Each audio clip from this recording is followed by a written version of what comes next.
that will be heavily edited to not make me sound like an idiot.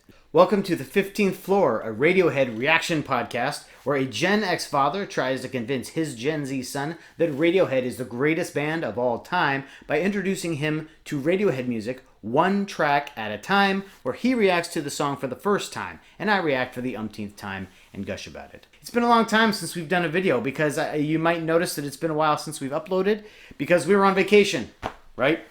Yep. Yeah, it's been a long time. We appreciate everyone's patience. If you've been wondering where we're at, we've just been on vacation. Today, we are going to go back to 2016's A Moon-Shaped Pool, and we'll be doing the closing track, True Love Waits.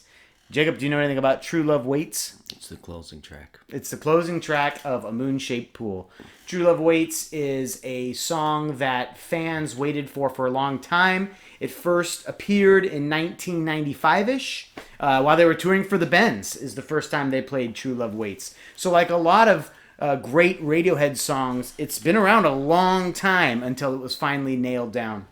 Early versions of it are Tom York on a guitar and then with a background synthesizer with a little bit more of an, not upbeat, that's not right, different tempo than what we're going to hear here, which when it was finally recorded. There's a lot of reasons why waiting until now was the right idea. It did come out, there was a live version of it in the live compilation, I might be wrong, but the fact of the matter is fans have been waiting for True Love Waits for a long time, and it was finally included as the closing track of A Moon-Shaped Pool. We'll get into it a lot more after you hear the song, but there's a lot of reasons why this song is considered the saddest Radiohead song. When you're talking about the saddest song of a band that is known for its sad songs, prepare yourself, right? We've been doing upbeat. I think last couple have been Body Snatchers and Palo Alto, which have gone over very well. You're going to have to get yourself in a different musical mood to enjoy this classic. This is requested by Rockstar 2001 and Bluey43. A couple other people knew we were kind of headed back toward A Moon-Shaped Pool and had some suggestions. They wanted to keep on the upbeat, but we're going to get to all the Radiohead songs. And we could stay on the upbeat path, but we're gonna dip down to the low. Moon-Shaped Pool is an album that has a lot more in the way of orchestration, and definitely more of a somber mood throughout the whole album. And we'll get into a little bit why the whole thing feels that way. It's a beautiful album because it's the first time that Johnny was able to take his orchestrations and then build songs around that rather than add orchestrations to songs that were already in the library, although with True Love Waits it's a little bit different. The album was very well received critically, and this is the closing track. So let's, without further ado, from 2016's A Moon-Shaped Pool, this is True Love Waits.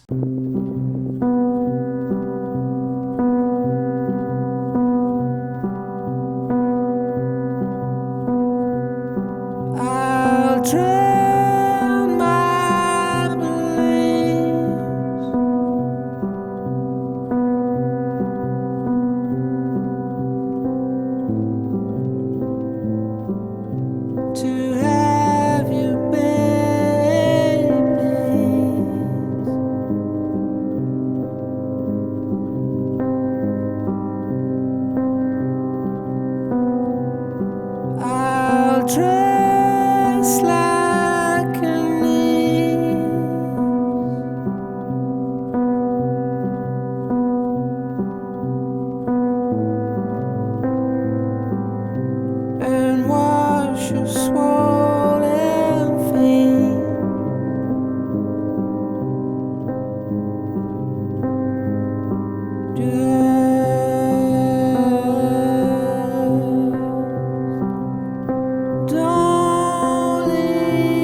So there's going to be more to say after the song is over. So far, it's a pretty decent, pretty average, sad song. It's just that like piano, like piano is like the best instrument to play during a sad song. and you do it right, it's good. And yeah. So right now, the piano is nice. That's all I'm gonna say right now. It's a pretty average song. I'm not living.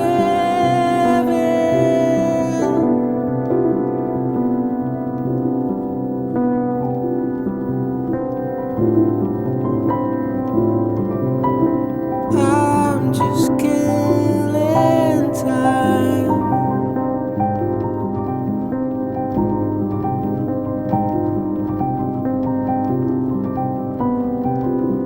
Your tiny hands,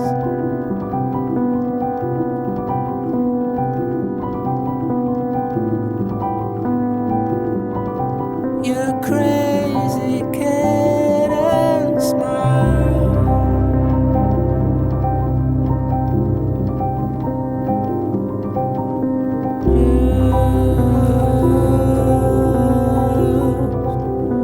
Don't leave.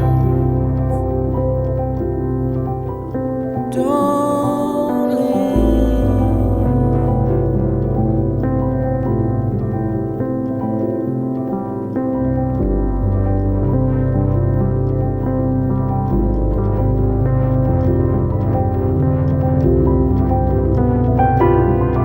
True love waits.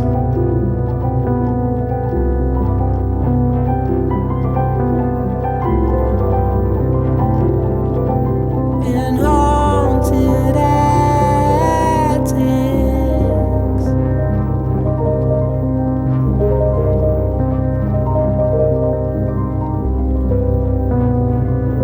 and true love lives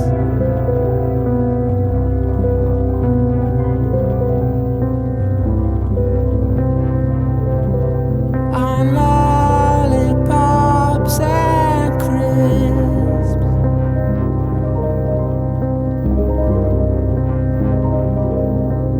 Just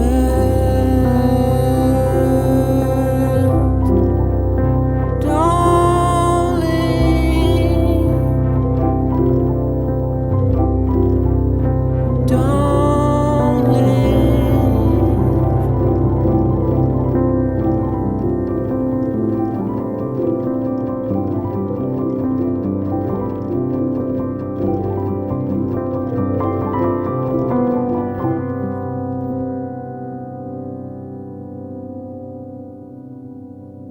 So I do like how that the cool piano, kind of got louder over time. It sounded like I was listening to two different songs, but it sounded good doing that. So it might just be Tom York's voice and me being the Gen Z kid that doesn't know true music.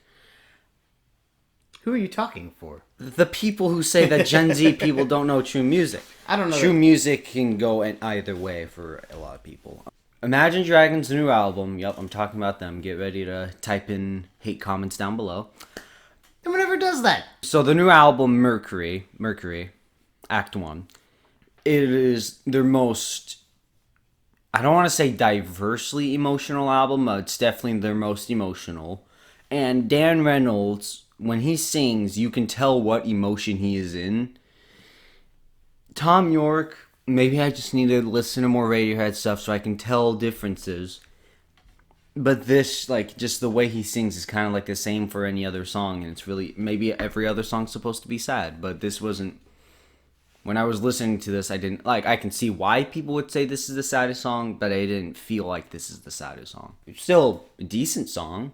Still, yeah, just not as emotional as most people would say it is. Yeah, I might not have been doing you any services by telling you beforehand that people generally agree this is their saddest song. Yeah. There's a lot that goes into why it might be their saddest song. Number one, his vocals, which you've already touched on. Tom York dials back to simplicity when he goes sadder.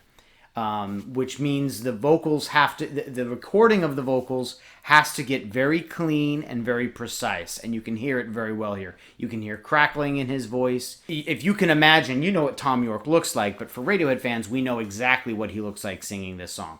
And this song has been a legendary song. They've played it live many, many times. It's not been hidden, even though it was never released on an album till now. Some things that I'll add to why this is such an emotional song. One is A Moon-Shaped Pool came out in 2016 and was really after the end of a very long 25-year relationship that he had with a woman who had their relationship was over. She had been diagnosed with cancer and passed away shortly after the release of this album.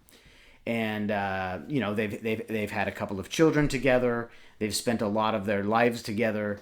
There's just this the lyrics of this song about a maturing relationship and holding back maturing for the purpose of having a deeper love. The willingness to sacrifice maturing a relationship in order to have true love. Certainly, he would have felt that he had that with her. But this was the end of that relationship, and of course, she has since passed.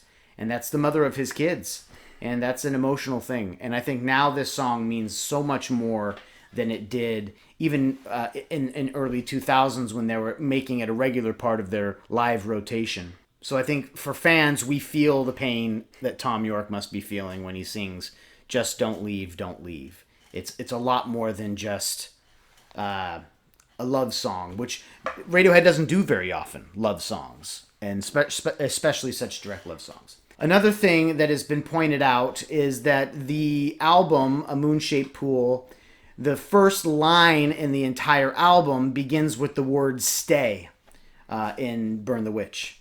And then the last line in the album is don't leave.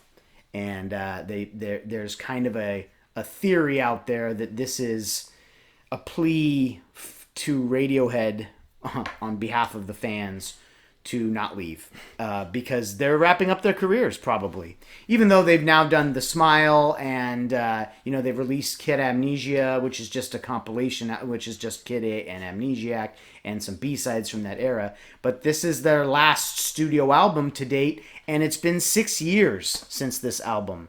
So you can see how fans would now hear this song and think, is Radiohead leaving? We're getting close to the time that these guys might be wrapping things up.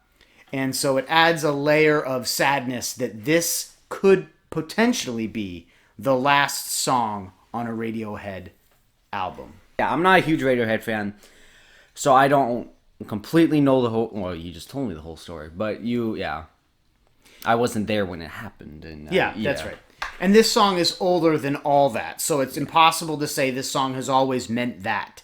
But it could have a very sadly ironic place in the Radiohead library. Unlike other songs where they finally recorded it, and I like older versions of it than the one they finally landed on, I like this version more than I like their earlier versions, which you can find all over YouTube. And you can hear these guitar-driven, chord-driven versions of this rather than this simple piano version.